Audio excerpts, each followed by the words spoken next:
ইসলামী আন্দোলন বাংলাদেশের মোহতারাম আমির পীর সাহেব চরমনাই হযরত সৈয়দ মুফতি মোহাম্মদ রেজাউল করিম, উপস্থিত সম্মানিত প্রধান অতিথি বাংলাদেশ জামাত ইসলামের আমির জনাব ডক্টর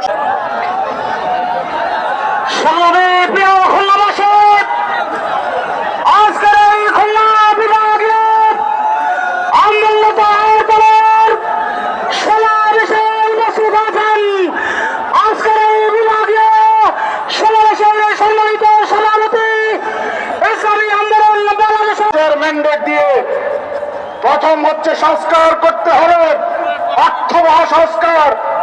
2 নম্বর, যারা বিগত 17 বছর পর্যন্ত এই দেশের জনগণের উপরে দমন নিপীড়ন চালিয়েছিল, তাদের ন্যায়সঙ্গত দৃশ্যমান বিচার করতে হবে।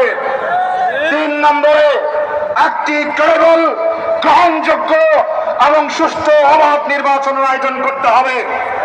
আমরা দেখলাম সংস্কার কার্যক্রম শুরু হলো, ঐক্যমত কমিশন গঠন হলো, কিন্তু একটি বিশেষ রাজনৈতিক দল জুলাই অভ্যুত্থানের স্পিরিটের বিরুদ্ধে গিয়ে এই দেশ